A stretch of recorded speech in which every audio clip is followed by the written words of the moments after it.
On est dans 2 Timothée, chapitre 1. Au verset 9, c'est notre verset thème pour aujourd'hui, comme souvent c'est le cas, quand Dieu dirige Luc ou quelqu'un d'autre qui dirige dans un sens, et ça va souvent dans le même sens qu'il a dirigé celui qui prêche aussi. Je suis toujours intéressé de voir ça. Fait qu'on est dans 2 Timothée chapitre 1, puis je vais lire le verset 9, qui nous a sauvés et nous a adressé une sainte vocation, non à cause de nos œuvres, mais selon son propre dessein et selon la grâce qui nous a été donnée en Jésus-Christ avant les temps éternels. Et c'est ça le titre pour ce matin, une sainte vocation. On va prier. Oui, Seigneur, notre Dieu, combien on est reconnaissant de ce salut, cette grâce merveilleuse par laquelle on a accès au pardon des péchés, à la foi, à la vie éternelle. L'assurance, une place réservée, la nouvelle vie, toutes ces belles expressions-là qui nous parlent de ce que c'est la vie en Christ. Et Seigneur, je te rends grâce parce que c'est rien que j'aurais pu faire, même que j'aurais voulu faire, mais Jésus a tout fait.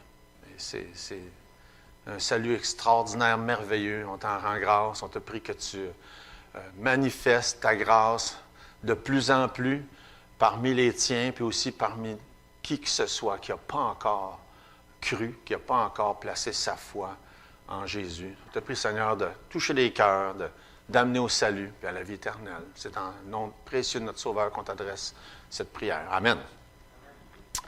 Oui, de beaux versets, là, une sainte vocation. Ceux qui étaient là la semaine passée, vous rappellerez peut-être, on était dans les versets précédents, puis j'étais, comme c'est souvent le cas, à un moment donné, ça déborde, je regarde le temps, ouf, là, il faut que je fasse une conclusion rapide, puis j'avais l'impression, on a manqué plusieurs, plusieurs choses tellement importantes parce qu'on a passé trop vite. Ça fait qu'on revient un petit peu sur certaines des choses qu'on a vues rapidement la semaine dernière, mais pour s'en aller, pour se diriger justement vers le verset 9, puis cette sainte vocation. Quand on parle de vocation, souvent, on pense, par exemple, pour dans certains groupes, la prêtrise, ou bien d'être pasteur, ou ce sens-là d'une vocation ou d'un ministère vocationnel. Mais c'est beaucoup plus large que ça, le sens du mot vocation, comme on va le voir ici. D'ailleurs, le sens du mot vocation qui est là, ce mot-là, dans la Bible, il ne revient pas très souvent. Puis, je pense à peine une dizaine de fois dans le Nouveau Testament. Puis, la majorité des fois, c'est le mot vocation, mais presque équivalent, c'est le mot appel. Fait que ça vous donne une idée de quoi c'est beaucoup plus vaste comme signification que le mot vocation en tant que tel. Quand on recule un petit peu, pour juste se replacer là, dans les choses qu'on avait déjà vues la semaine passée, verset 5, Paul parle à Timothée du souvenir qu'il a de la foi sincère, puis de cette foi-là qui avait été transmise à sa grand-mère, puis sa mère, et ainsi de suite. Et c'est toujours bon de faire ce genre de... c'est de se rappeler. Moi, j'aime ça entendre d'ailleurs les témoignages des personnes. Dieu a fait ça, Dieu m'a sauvé dans telle circonstance. C'est tellement plaisant d'entendre. C'est un peu un petit résumé là, que Paul fait là, au sujet de Timothée. Il dit, je me souviens de ça, qu'est-ce qui s'est passé? Puis probablement qu'il se souvenait des circonstances bien particulières là, de quand est-ce que Timothée lui-même avait été sauvé, mais en tout cas, il l'avait sûrement déjà entendu de sa part. Puis, en tout cas, c'est toujours quelque chose qu'on devrait, quand on rencontre quelqu'un ou qu'on jase avec quelqu'un, puis qu'on n'a jamais entendu là, son témoignage, prenez le temps de faire ça. Posez la question. Hey, toi, qu'est-ce qui est arrivé? Comment tu as été sauvé? Ça fait pas longtemps, dernièrement, j'ai eu l'occasion de jaser avec quelques-uns des gens, justement, qui sont nouveaux. Puis, comment c'est arrivé, toi, là? Puis, j'aime ça, entendre ça. C'est toujours tellement intéressant. Puis, c'est un peu de ça dont Paul parle là, en rapport avec Timothée. Et en l'exhortant de ne pas lâcher, puis d'être fidèle, puis ferme, puis ainsi de suite. En verset 6, c'est pourquoi je t'exhorte. Puis on a vu ça la semaine passée, ranimer la flamme. Ranimer la flamme du don. On parlait du don du Saint-Esprit en tout. Parce que c'est par le Saint-Esprit, c'est avec le Saint-Esprit que ça se passe, verset 7. Car ce n'est pas un esprit de timidité que Dieu nous a donné. Au contraire, son esprit nous remplit de force, d'amour et de sagesse. Et c'est bon de se le faire dire de temps en temps parce que des fois, en tout cas, moi, ça m'arrive là, d'avoir cet esprit de timidité et de ne pas avoir cette force-là, cette assurance-là de témoigner même, comme Luc disait tantôt, même si on se fait rire de nous autres. Hein? Ça va arriver, je suis sûr que ça vous a déjà arrivé, moi ça m'est déjà arrivé, de se faire moquer, mais l'Esprit de Dieu ne nous donne pas un esprit de timidité, au contraire, un esprit de force. Et c'est tellement encourageant, entre autres, de lire des témoignages du passé, puis des histoires de gens qui ont fait des choses extraordinaires dans des circonstances qui étaient loin d'être faciles. Puis c'est pas juste du passé, ça arrive encore aujourd'hui. Puis Paul lui-même est un exemple de ça. Dans le chapitre 20 des Actes des Apôtres, verset 24, il dit « Mais je ne fais pour moi-même aucun cas de ma vie. » Il n'y avait pas l'esprit de timidité, en tout cas. « Je ne fais pour moi-même aucun cas de ma vie. » Moi, j'ai réfléchi là-dessus cette semaine. Aucun cas. Je ne sais pas, mais pour vous autres, en tout cas, moi, j'en fais un cas. J'en fais un cas de ma vie. Il me semble que ma vie est précieuse. Paul disait, elle ne l'est pas. Aucun cas de ma vie, comme si elle était précieuse. La seule chose qui compte, en autant que, pourvu que j'accomplisse ma course avec joie et le ministère que j'ai reçu du Seigneur Jésus d'annoncer la bonne nouvelle de la grâce. Aucun cas de ma vie. Tout ce qui compte, Paul dit, c'est que j'annonce la bonne nouvelle, rien d'autre. Puis, comme vous dites, je méditais là-dessus. Est-ce que c'est faisable de faire aucun cas de sa vie? C'est comme, j'ai de la misère à vraiment réaliser ça. Mais quand on lit justement les histoires au travers des années de gens qui sont morts, dans certains cas martyrs, qui ont été brutalisés à cause de leur foi, on se dit, ouais, il y en a qui l'ont fait. Il y en a qui l'ont fait. Et juste quelques exemples, puis je fais juste ça pour vous encourager de temps en temps à aller fouiller dans certains livres, parce que ça nous encourage. Je vais vous donner juste quelques exemples. Le premier exemple qui m'est venu à l'esprit, c'est John Bunyan. Et plusieurs connaissaient John Bunyan. Pourquoi? À cause du voyage du pèlerin. Il a été arrêté parce qu'il prêchait l'Évangile sans avoir l'autorisation. Il y a eu une sentence de 3 mois. Après 3 mois, ils ont dit, bon, ben, tu peux être libéré à condition que tu promettes de ne plus le faire. Vous vous souvenez combien de temps il a passé en prison? 12 ans.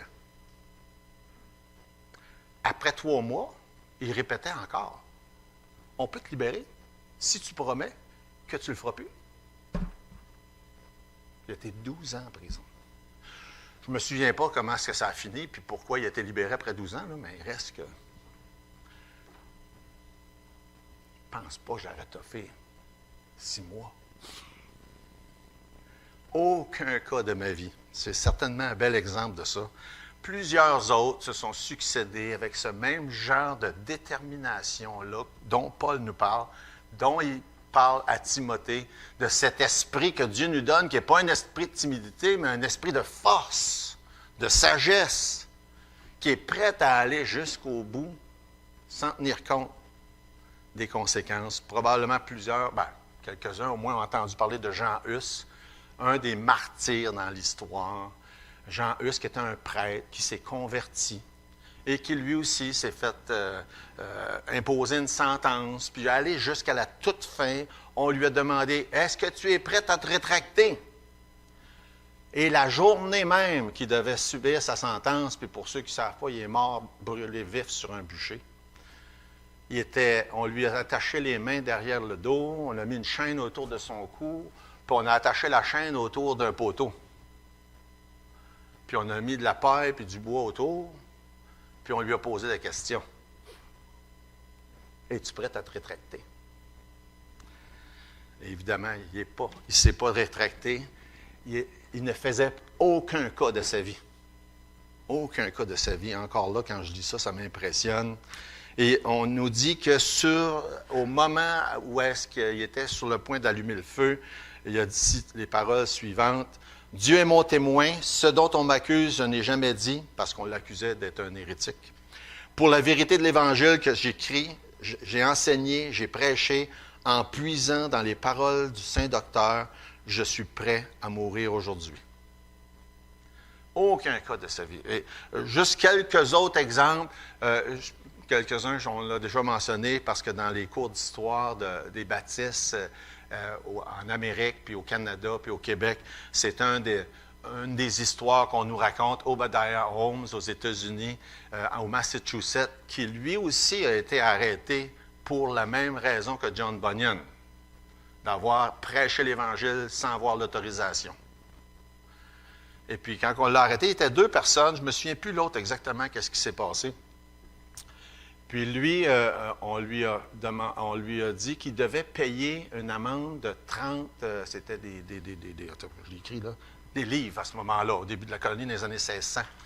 Et il a refusé. Par principe, il dit, probablement qu'il n'y avait pas l'argent aussi, là. On lui a frappé 30 coups de fouet à la place pour avoir prêché l'Évangile sans autorisation.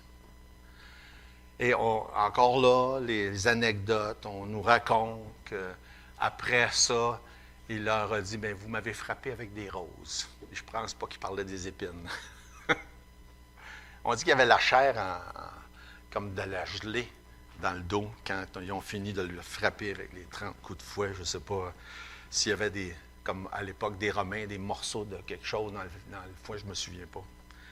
Et certainement une autre histoire beaucoup plus connue, celle de Jim Elliot et des 4 autres qui ont péri en 1956 quand ils ont voulu aller évangéliser les Indiens Oka en Équateur. Et probablement, est-ce qu'il y en a qui sont familiers avec l'histoire de Jim Elliot? Sûrement qu'il y en a quelques-uns.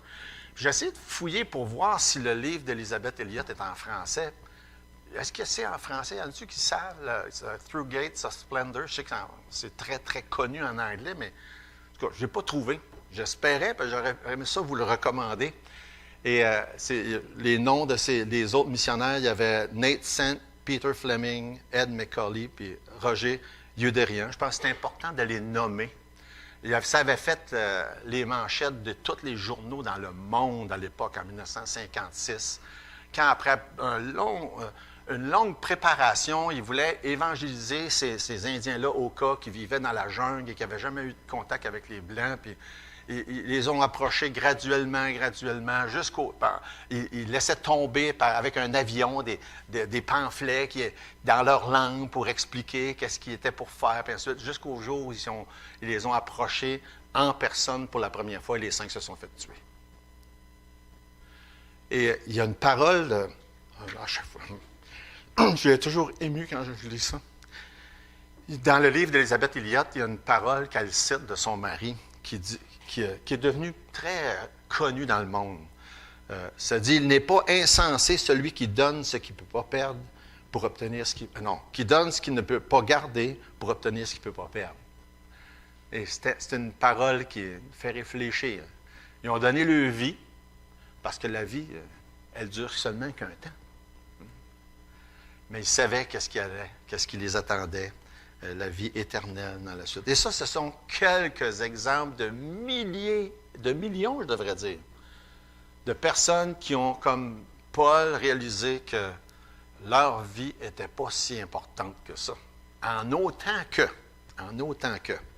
Comme Paul dit dans le verset 24 d'Acte 20, « Je ne fais pour moi aucun cas de ma vie, comme si elle n'était précieuse, pourvu que j'accomplisse ma course avec joie et le ministère que j'ai reçu du Seigneur, d'annoncer la bonne nouvelle de la grâce. » Et ça, Paul en parle dans d'autres passages, dans Actes chapitre 21, verset 13, si vous êtes intéressé à tourner là avec moi.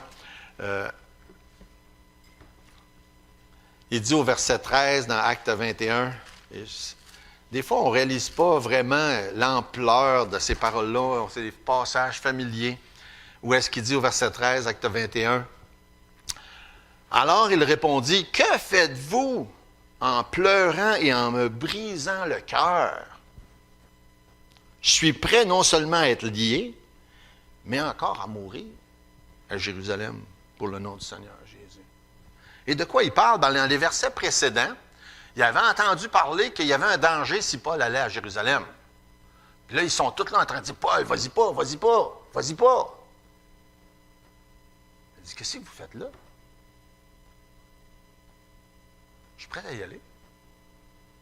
Je suis prêt à me faire arrêter, prêt à me faire attacher, prêt à mourir. » Comme qu'il disait, je ne fais pour moi-même aucun cas de ma vie. Vous savez, quand Paul en parle dans 2 Timothée chapitre 11, il en a connu une puis un autre. Hein?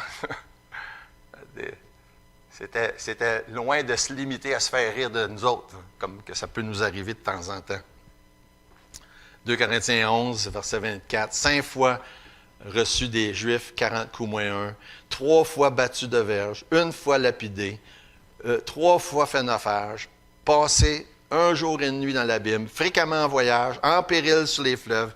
En péril de la part des brigands. En péril de la part de ceux de ma nation. En péril de la part des païens. En péril dans les villes. En péril dans les déserts. En péril sur la mer. En péril parmi les faux frères. Ça, c'est important de le mentionner parce que ça revient à plusieurs reprises. J'ai été dans le travail, dans la peine, exposé à de nombreuses veilles, la faim, la soif, les jeûnes multipliés, au froid, la nudité.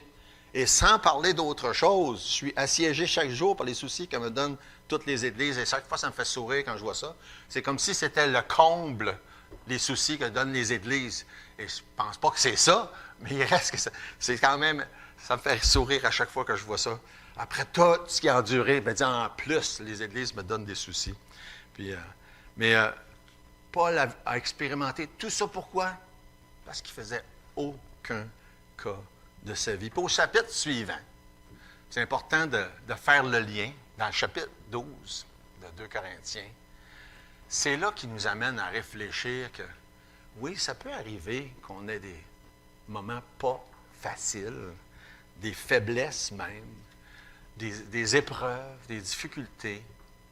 Puis il dit, bien, c'est dans ce moment-là qu'on est fort. Et ça, c'est une des plus belles vérités de la vie chrétienne, de la relation avec Dieu, d'arriver à ce point-là, d'apprécier qu'on n'a pas besoin d'être fort pour être fort. Et, vous savez, moi, je suis assez grand, puis je ne peux pas dire costaud, là, parce que j'ai perdu un peu de musculature. Mais regardez une des photos en arrière, là, j'étais un peu plus costaud. J'ai toujours trouvé que j'étais capable, j'étais un gars capable. Puis avec ça, un peu, puis peut-être beaucoup d'orgueil, plus qu'on est orgueilleux, encore plus capable. Puis avec le temps, bien, mes capacités diminuent. Puis là, je me dis, ouais, je ne suis plus aussi capable qu'avant. Mais je me rends compte que je suis aussi capable qu'avant. On n'a pas besoin d'être fort pour être fort. Hey, c'est toute qu'une vérité, cela. C'est toute qu'une belle vérité. Pas besoin d'être orgueilleux pour être fort. Pas besoin d'être orgueilleux pour être fort non plus. Puis comme Paul dit, ma grâce te suffit. Ma grâce te suffit. Puis il a dû apprendre ça au travers de toutes les choses. Puis il l'a appris, puis Dieu l'a soutenu. Puis c'était extraordinaire tout ce que Paul, par la grâce de Dieu, a pu accomplir. C'est le Saint-Esprit, avec la grâce de Dieu, qui nous permet de passer au travers de n'importe quoi. Et même si ça implique, jusque dans certains cas, donner sa vie. Il y a peu d'entre nous ici là, qui ont eu puis qui auront à faire face à ça, vous le savez. On est loin, loin d'être dans ce contexte-là. Mais par contre, on doit être prêt à assumer que la mort, c'est pas ça qui devrait nous faire peur. J'aime beaucoup Hébreux chapitre 2, verset 14, entre autres. Je crois que ça va très bien avec ce qu'on est en train de regarder.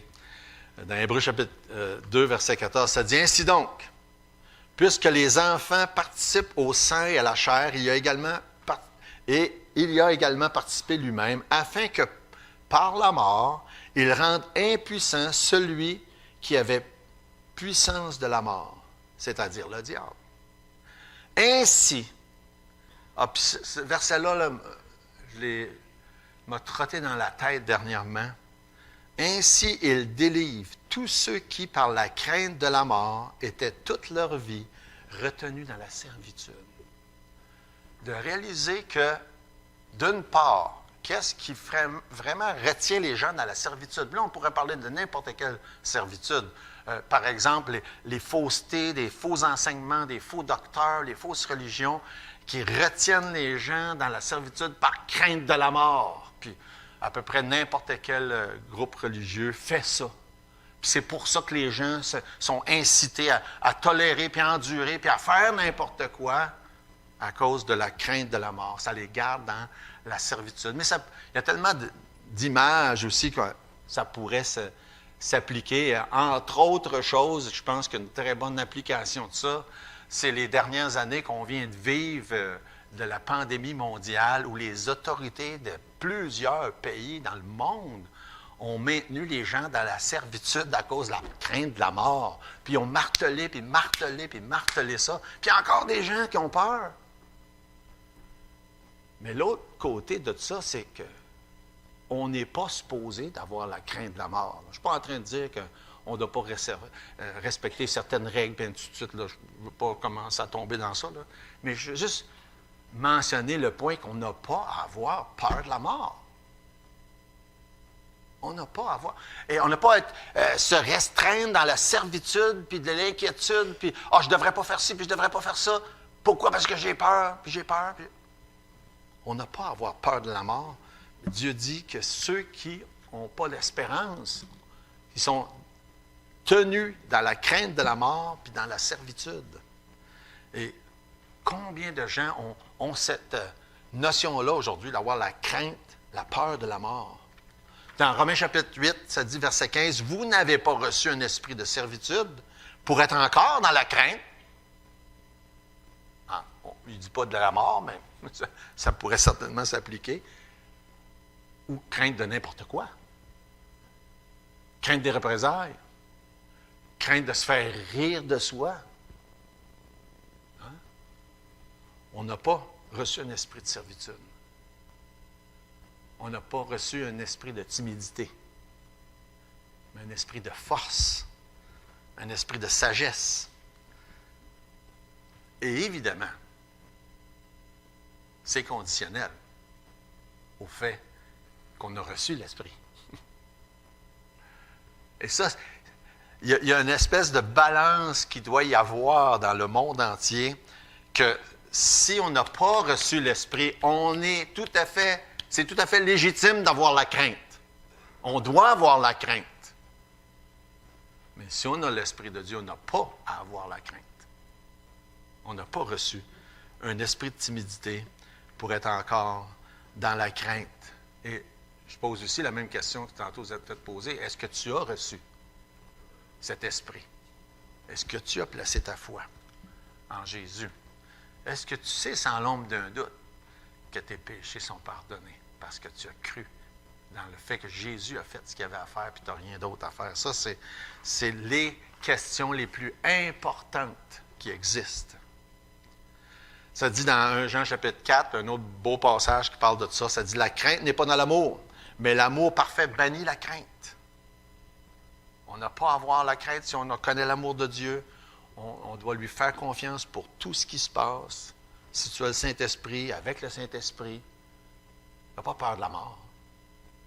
Tu ne devrais pas avoir peur de la mort. On retourne dans 2 Timothée, si vous n'étiez plus là. Chapitre 1 encore. Et le verset 9 encore. Donc, on n'a pas reçu un esprit de timidité pour être encore dans la crainte. Puis là, dans le verset 8, on l'a vu ça aussi rapidement la dernière fois. « N'aie donc point honte du témoignage à rendre à notre Seigneur, ni de moi, ton prisonnier, mais souffre avec moi pour l'Évangile, par la puissance de Dieu. » Puis là, ça nous amène au verset suivant, qui est le verset 9. Qui nous a sauvés. Et le verset 9, c'est un des beaux versets de la Bible qui parle d'être sauvé. Il y en a plein d'autres, là. Mais c'est pas nécessairement, puis moi, quand je pense à un de ces versets-là, ça ne serait pas le premier qui me viendrait à l'esprit, mais probablement qu'à l'avenir, ça va l'être, parce qu'après avoir passé du temps dedans, puis le décortiquer, il y a tellement dans ce verset-là, c'est impressionnant. Il parle d'être sauvé. D'ailleurs, c'est un langage que souvent, si on parle avec quelqu'un qui n'est pas familier avec la Bible ou avec l'Évangile, ça va susciter des questions. Sauvé, qu'est-ce que ça veut dire être sauvé? Comment tu peux dire que tu es sauvé? C'est quoi que ça veut dire? Ainsi de suite, vous avez sûrement entendu ce genre de questions-là. Sauvé de quoi ou quoi que ce soit dans ce genre-là. Qu'est-ce que ça veut dire être sauvé? Mais être sauvé, c'est une des vérités les plus importantes dans la Bible et dans le Nouveau Testament. Puis ça revient souvent, sauver, être sauvé, les sauver, ainsi de suite. C'est une expression très, très, très commune dans la parole de Dieu. Et la question, c'est qu'est-ce que ça veut dire, ou comment je peux dire, ou comment je peux savoir si je suis sauvé. Puis je le sais des fois, pour avoir jasé souvent avec des gens qui ils sont mal à l'aise même au début de dire « je suis sauvé », ou ils n'osent pas dire « je suis sauvé ». Mais c'est important, c'est le langage de la Bible. Et qu'est-ce que ça veut dire être sauvé? Bien, ça veut dire qu'on était perdu ou qu'on est perdu. C'est ça que ça veut dire. Parce que tu ne peux pas être sauvé si tu n'es pas perdu. Tu es sauvé de quoi? Bien, tu es sauvé de la perdition. Tu es sauvé de l'enfer, la séparation de Dieu pour l'éternité. C'est ça que ça veut dire. Mais avant de comprendre la nécessité d'être sauvé, il faut comprendre qu'on est pécheur. C'est ça que la Bible nous enseigne.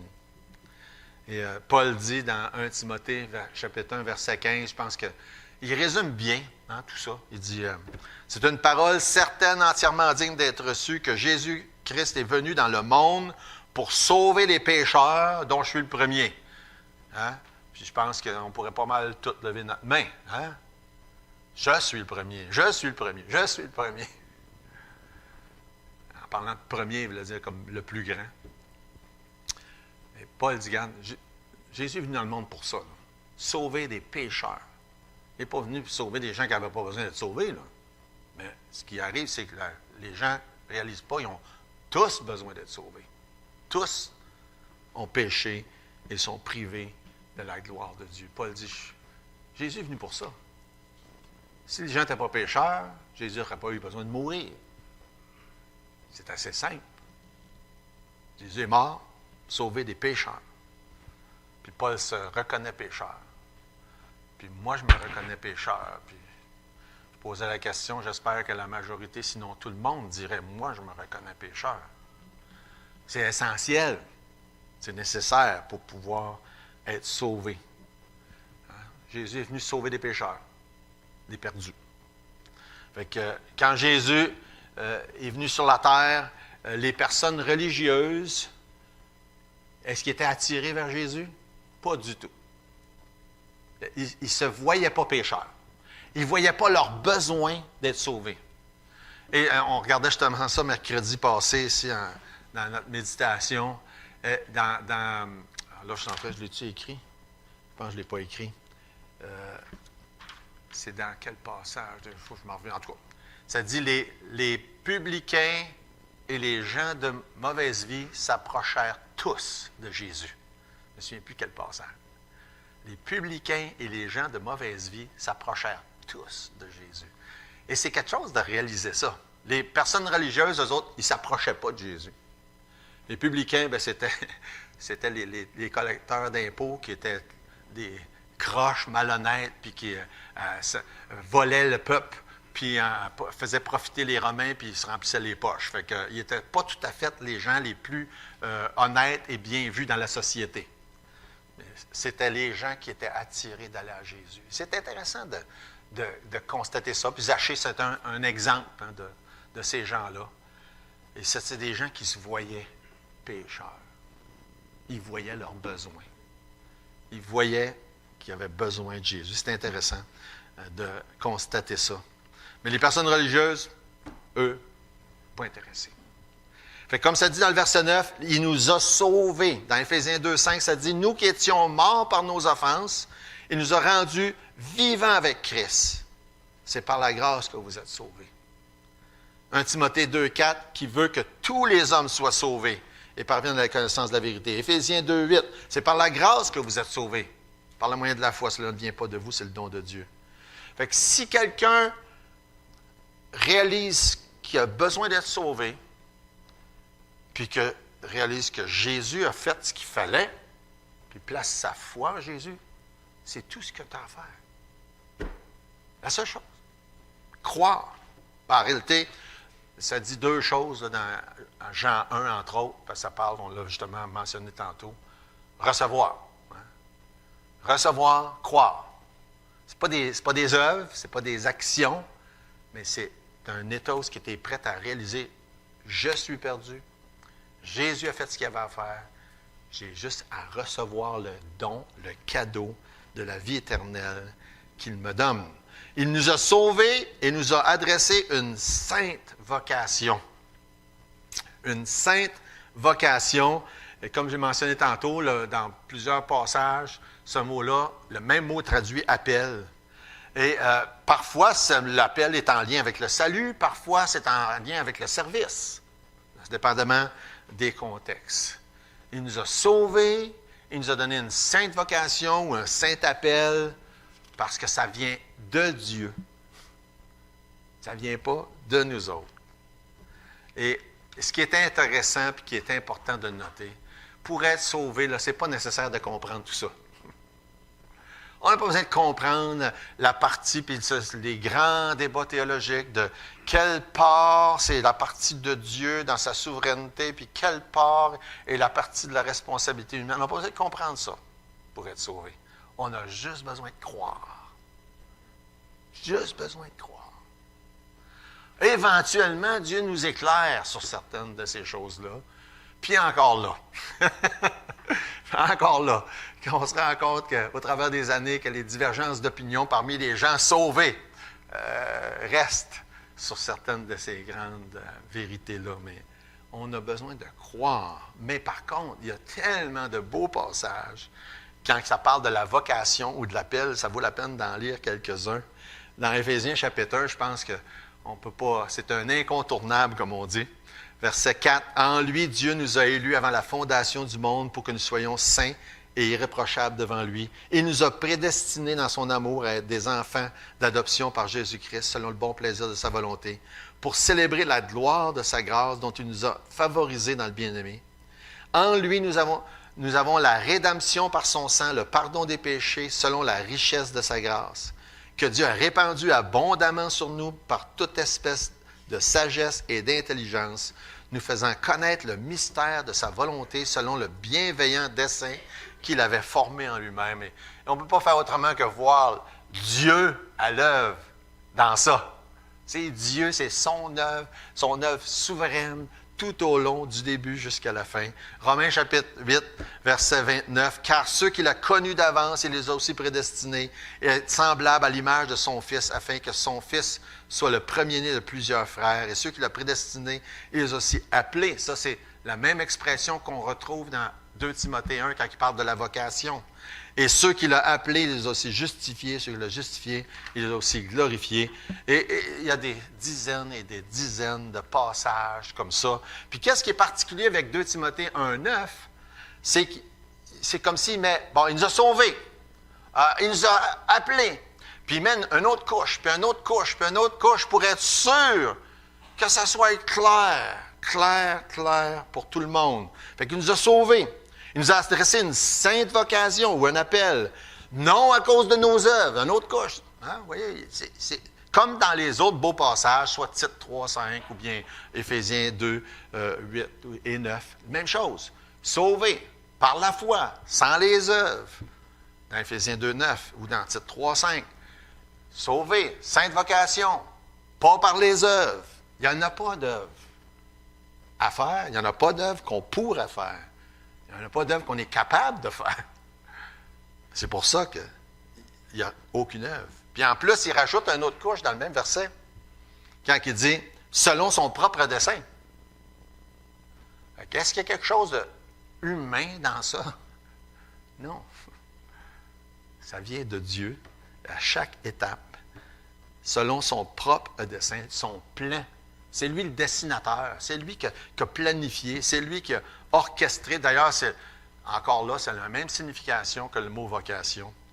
Le sens du mot, ça veut dire une invitation divine à recevoir le salut. C'est assez clair comme signification. C'est son but à lui, son dessein, son plan. Comme on voit dans Romains chapitre 8, verset 28, un passage qui est familier, ça dit, le même mot est employé là, ça dit, nous savons du reste que toute chose concourt au bien de ceux qui aiment Dieu, de ceux qui sont appelés selon son dessein, selon son grand plan souverain, établi.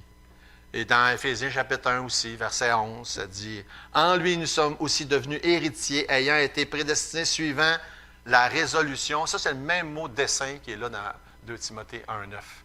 Selon sa résolution. Une résolution, bien, vous savez comment c'est ce que c'est une résolution. D'habitude, on fonctionne en conseil ou en réunion d'affaires. Puis là, il y a quelqu'un qui propose, quelqu'un qui seconde, on vote, la résolution est adoptée. La Bible, ça parle dans ce sens-là, en ce qui concerne le salut. Puis là, il rajoute une autre couche à la fin du verset, quand il dit, « Et selon la grâce qui nous a été donnée. » Je ne me rappelle plus, là, si ma mémoire me sert bien, c'est ça qu'on appelle un pléonasme quand on dit 2 fois la même chose dans une phrase? C'est ça? Je ne suis pas sûr, il me semble, en tout cas. C'est loin, loin, loin mes cours de français. Il y en a plein de cas comme ça dans la Bible. Des répétitions, 2 mots qui disent la même chose dans la même phrase. La grâce qui nous a été donnée. 2 mots qui disent la même chose. La grâce, ça veut dire que c'est donné. La grâce qui nous a été donnée. Ça, c'est comme monter en haut, descendre en bas. Hein? Une chose. Tu n'as pas besoin de dire que tu montes en haut, parce que si tu montes, tu t'en vas en haut. Tu n'as pas besoin de dire que tu descends en bas. Si tu descends, tu t'en vas en bas. Tu n'as pas besoin de dire que la grâce a été donnée, parce que si c'est de la grâce, ça a été donné. Pourquoi c'est comme ça? Parce que Dieu veut mettre l'emphase. C'est pour ça. Ça fait que quand vous dites à quelqu'un que vous allez monter en haut, c'est parce que vous voulez mettre l'emphase. Vous allez monter en haut. Vous n'allez pas monter ailleurs. Non, c'est une farce, là, mais c'est de l'emphase. Dieu met de l'emphase. La grâce qui a été donnée. Et c'est intéressant parce que ce n'est pas la seule place que c'est comme ça. Mais ça, c'est encore là. C'est couche après couche, après couche, après couche. Quand il nous a sauvés, une sainte vocation. Après ça, c'est son dessein. C'est la grâce. Écoute, c'est pas par les œuvres. Est-ce que Dieu veut que ça soit clair, vous pensez? Il n'y a pas de doute là-dessus. Il veut que ça soit clair. Puis malgré ça, la majorité des religions du monde disent qu'il faut qu'on fasse des œuvres pour être sauvé. Malgré ça. Comment ça se fait? Bien, il y a quelques explications, là. Une, c'est qu'ils ne suivent pas la Bible, là. Ou ils ne la lisent pas non plus. Ça fait penser, on discutait avant le culte, je parlais avec Ludovic, puis on s'est amené sur le sujet de la France, puis la place des musulmans, de l'islam en France. Puis il partageait ça, que ça faisait pas longtemps qu'il avait compris ça, que pour un musulman, la seule chose certaine qui va lui donner une place au paradis, vous savez c'est quoi? C'est qu'il meurt martyr. C'est la seule chose. Puis pourtant, il faut qu'il en fasse plein de choses avant ça. Mais aucune des autres choses leur donne la certitude d'une place au paradis. C'est quelque chose quand on pense à ça.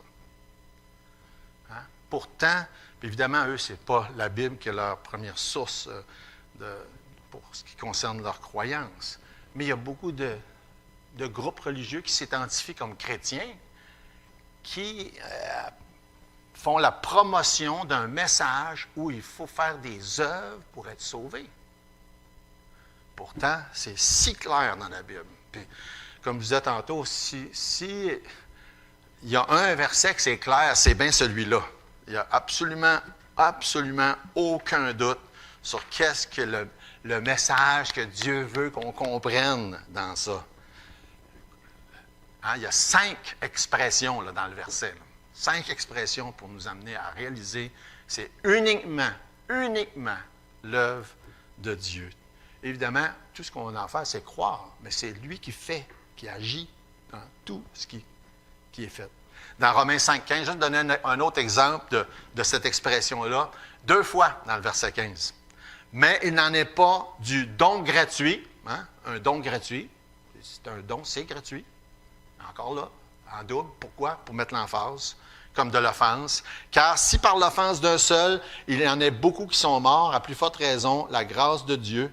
Écoute, la grâce de Dieu et le don gratuit, là, c'est triple. La grâce de Dieu et le don gratuit. Et ça ne peut pas être plus défini, clair que ça. Et il n'y a rien qu'on peut faire.